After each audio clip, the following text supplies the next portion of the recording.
saludo, en este momento les vamos a hablar sobre el tema métodos de programación lineal. En este caso será método simplex. A diferencia del método gráfico, se pueden usar más variables. En este ejemplo vemos una fábrica produce televisores y computadoras, los que tienen que pasar en la sección de montaje y acabado, que cuentan con un 120 y 180 horas disponibles. Las computadoras necesitan de 3 horas en ambas secciones. Los televisores necesitan 3 horas en montaje y 6 en acabado. La fábrica obtiene un beneficio de 300 quetzales por la fábrica de computadoras y 400 quetzales por los televisores. ¿Qué cantidad de cada producto se deberá fabricar para maximizar sus ganancias? Los pasos a resolver de este ejercicio son: 1. Identificar los datos. 2. Buscar la función objetivo. 3. Identificamos las restricciones. Y 4. Tablas simplex. Paso 1. Identificaremos los pasos en esta tabla: las computadoras con las variables x sub 1 y los televisores con x sub 2. Paso 2. Buscaremos la función objetivo y la representaremos con la letra Z. Y hallamos en el valor económico que queda. Z igual 300 x sub 1 más 400 x sub 2. Paso 3. Definamos las restricciones según el tiempo que llevan en las distintas secciones. Para la sección de montaje será 3x sub 1 más 3x sub 2 menor a 120, mientras que el acabado queda 3x sub 1 más 6x sub 2 menor a 180. Continuando con el paso 3, debemos agregar una restricción que limite o condicione a las dos anteriores, quedando x mayor 0 o x sub 2 mayor 0. Esto quiere decir que no puede ser un número negativo. Después debemos igualar estas restricciones agregando una variable de holgura en cada restricción, por lo que nos queda sujeto a 3x sub 1 más 3x sub 2 menor 120, 3x sub 1 más 6x sub 2 menor 180, x sub 1 mayor 0, x sub 2 mayor 0.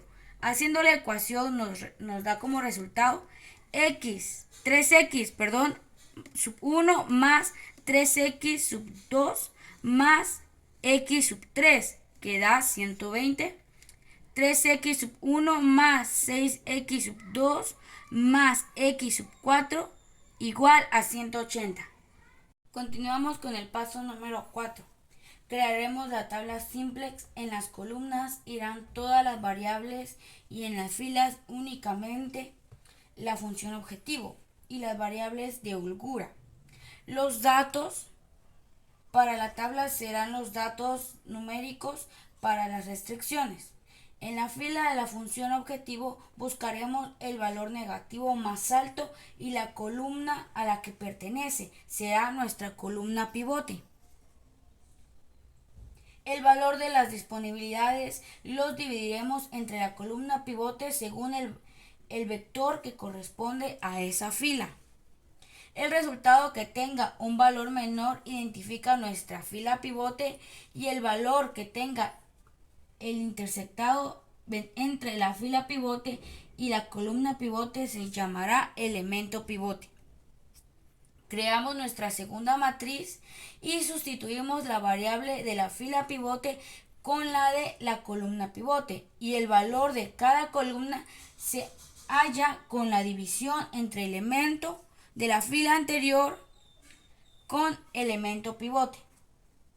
Dando un ejemplo, 0 dividido 6 es igual a 0. Continuamos con el paso 4.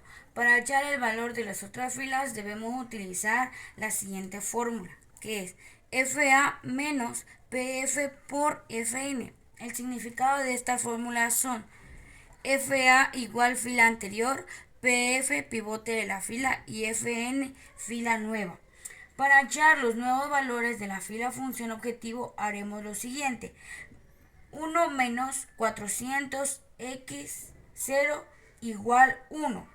Así con las filas siguientes pasamos los datos de la fila nueva a la fila que corresponda y hacemos lo mismo para hallar el valor de x. Para saber si hemos finalizado con el procedimiento, basta con ver que en la fila funcionamiento objetivo no nos queda ningún elemento negativo. En este caso podemos ver que sí tenemos 1. Por eso hacemos el procedimiento anterior para hallar la columna pivote en la fila posterior y el elemento pivote. Sustituimos nuevamente la fila pivote por la variable pivote y hacemos el procedimiento anterior hasta hallar la siguiente matriz, que sería la número 3. Como nos podemos dar cuenta que en la fila función objetivo ya no hay ningún elemento negativo y podemos terminar el proceso. Para continuar con el paso 4, buscamos el valor de x1 en la columna y fila correspondiente. Lo mismo con el valor x2. Pero ahí no termina todo. Resolvemos la función objetivo sustituyendo las variables por el valor que le corresponda, la cual quedará 2 igual 300x1 más 400x2, 300 por 20 más 400 por 20, 6.000 más 8.000, quedando en 14.000 quetzales. En conclusión del caso, será que la empresa deberá fabricar 20 unidades de computadoras y 20 unidades de televisores para obtener 14.000 quetzales de utilidades.